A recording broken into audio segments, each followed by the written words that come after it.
Bonjour, nous sommes de nouveau sur la chaîne YouTube de Jesus Loves Me. Je vous souhaite la bienvenue pour ceux qui viennent de nous rejoindre et je vous remercie pour ceux qui sont fidèles à mes vidéos. Aujourd'hui, notre thème c'est Jésus-Christ, notre Seigneur. Et pour cela, nous parlons du nom de Jésus, la mission de Jésus et la puissance de Jésus. D'abord, le nom de Jésus. Nous savons tous que Jésus est 100% Dieu et 100% homme. Jésus fait partie de la Trinité, Dieu le Père, Dieu le Fils et Dieu Esprit. Et étymologiquement, Jésus veut dire Yeshua, qui est un nom hébreu et qui est composé de deux mots, Yé, qui est la racine du mot éternel, et Shua, qui veut dire secours, délivrance, salut, victoire, triomphe, bonheur. Alors avec des termes très simples, Jésus veut dire Dieu sauve. Et le nom de Jésus, ce n'était pas par hasard que Dieu a donné le nom de Jésus, mais c'est un nom puissant, c'est un nom prophétique qui a été déjà annoncé dans l'Ancien Testament par Ésaïe dans chapitre 9 au verset 6. On l'appellera admirable, conseiller, Dieu puissant, Père éternel, Prince de la paix. Donc tout ça, c'est le nom de Jésus. Jésus est merveilleux. Le nom de Jésus est un nom merveilleux. Il est aussi un conseiller. Il peut nous conseiller. Dieu puissant, il est tout puissant. Éternel, il vit à jamais et il est le Prince de la paix. Il nous donne la paix. En plus, il n'y a pas de nom sur terre qui peut surpasser le nom de Jésus. C'est le nom qui est au-dessus de tout nom. Et nous voyons cela dans Philippiens chapitre 2 au verset 9. Dieu l'a souverainement élevé et lui a donné le nom qui est au-dessus de tout nom, afin qu'au nom de Jésus, tout genou fléchisse dans les cieux, sur la terre et sous la terre. Voyez un peu la puissance du nom de Jésus. Tout genou va fléchir dans les cieux et sur la terre devant Jésus. Après, il y a beaucoup de gens qui peuvent s'appeler Jésus. Nous voyons ça dans l'Ancien Testament ou même actuellement, il y a des gens qui s'appellent Jésus. Mais, précision, notre Seigneur s'appelle Jésus-Christ. Jésus qui veut dire Dieu sauve et Christ qui veut dire celui qui est oint. Alors, Jésus-Christ veut dire Dieu nous sauve et cette rédemption est possible par l'onction divine. Et en plus de cela, le nom de Jésus est le nom le plus puissant qui puisse exister sur la terre et dans les cieux. Alors, prononçons seulement le nom de Jésus. Pas la peine de faire de longues prières. Oui, des fois, il nous arrive qu'on n'a pas le temps de faire des prières devant les obstacles, devant les dangers. Il nous suffit juste de prononcer le nom de Jésus et le ténèbre va disparaître. La lumière va apparaître. Ensuite, continuons avec la mission de Jésus. Jésus est appointé par Dieu pour nous sauver. Il est donc venu sur terre pour nous sauver. Et nous voyons ça dans Jean chapitre 3 au verset 17. Dieu, en effet, n'a pas envoyé son Fils dans le monde pour qu'il juge le monde, mais pour que le monde soit sauvé par lui. Jésus est venu pour nous sauver. Alors, loin de nous, la pensée que Jésus est venu pour nous condamner ou nous juger. Bien sûr, il y aura un jour de jugement, mais ce n'est pas pour le moment. Mais maintenant, c'est le moment où Jésus va rassembler tous ses brebis. Alors, rentrons dans sa bergerie avant qu'il ne soit trop tard. Je continue un peu avec les détails de la mission de Jésus et nous voyons cela dans Luc chapitre 4 verset 18 et verset 19. « L'Esprit du Seigneur est sur moi parce qu'il m'a oint pour annoncer une bonne nouvelle aux pauvres.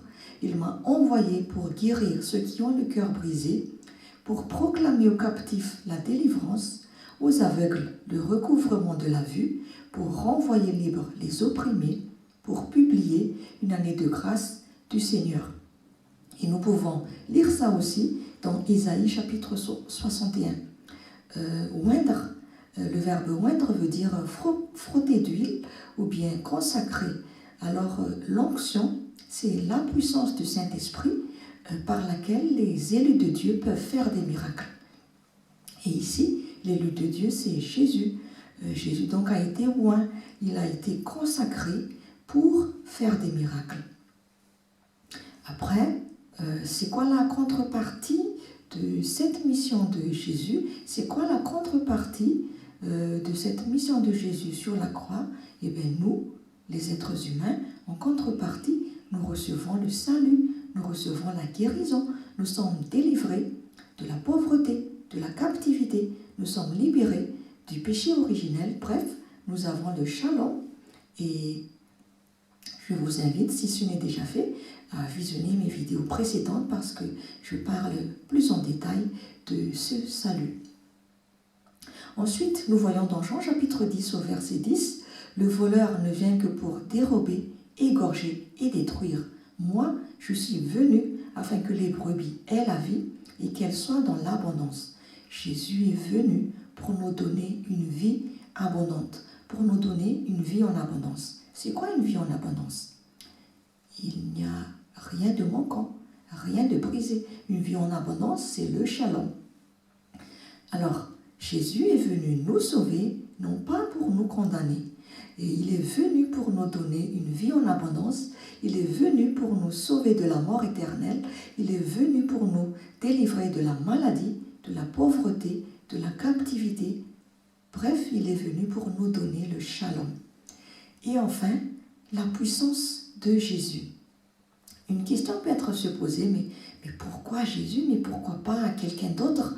Il y a quand même des gens qui peuvent avoir cette puissance aussi. Non, l'homme ne peut pas se sauver lui-même. L'homme est un être imparfait. L'homme est un être déchu, mais c'est seulement Jésus qui peut le sauver. Et pourquoi Jésus? Parce que Jésus a toujours fait ce que le Père fait. Et nous voyons ça dans Jean chapitre 5 au verset 19. « En vérité, je vous le dis, le Fils ne peut rien faire de lui-même. Il ne fait que ce qu'il voit faire au Père. Et tout ce que le Père fait, le Fils aussi le fait pareillement. » Donc Jésus fait uniquement ce que Dieu le Père fait. Et il écoute seulement ce que Dieu lui dit de faire et il accomplit ce que Dieu lui dit de faire. Ensuite, Jésus est toujours soumis à Dieu. Il a été tenté quand il était sur terre, mais il n'a jamais péché. Il n'est jamais tombé dans le péché parce qu'il s'est toujours soumis à la parole. Il a utilisé la parole de Dieu. Nous les hommes, nous sommes tentés. Nous avons été tentés d'abord et nous sommes toujours tentés dans notre vie. Et malheureusement, il arrive des fois où nous tombons dans le péché. Pourquoi? Parce que des fois, nous désobéissons à Dieu, parce que nous n'utilisons pas la parole de Dieu, parce que nous croyons plutôt la parole du diable que la parole de Dieu. Alors, Jésus, lui, il s'est toujours humilié. Et nous voyons cela dans Philippiens chapitre 2 au verset 8. Il s'est humilié lui-même, se rendant obéissant jusqu'à la mort, même jusqu'à la mort de la croix. Jésus était humble, Jésus s'est toujours humilié. Mais après, c'est quoi le prix de cette humilité? C'est quoi la contrepartie de cette humilité? Mais pourquoi il s'est humilié? Est-ce qu'il n'avait rien à faire dans les cieux? Est-ce qu'il s'ennuyait dans les cieux? Non, c'est pas ça. Le prix de cette humilité, c'est que Jésus a repris l'autorité entre les mains de Satan et il a donné cette autorité à l'homme. Et avec tout ça, il a été élevé. Avec tout ça, partant de cette humilité, il a été élevé. Et nous voyons cela dans Philippiens, encore une fois, dans Philippiens chapitre 2 au verset 9. C'est pourquoi aussi Dieu l'a souverainement élevé et lui a donné le nom qui est au-dessus de tout nom. Jésus s'est humilié, mais il a été élevé. Et la contrepartie, nous sommes sauvés. En plus de cela, suite à cette humilité, nous voyons dans Colossiens chapitre 2 au verset 15, il a dépouillé les dominations et les autorités, il les a livrées publiquement en spectacle en triomphant d'elles sur la croix. Donc la victoire, le triomphe de Jésus sur la croix, c'est que il a mis en spectacle, il a livré publiquement en spectacle les œuvres du diable. Il a vraiment massacré, il a ravagé Il a détruit toutes les œuvres du diable. Et nous avons la vie éternelle. Donc voilà le prix de l'humilité de Jésus. Il s'est humilié pour nous donner la victoire sur la croix.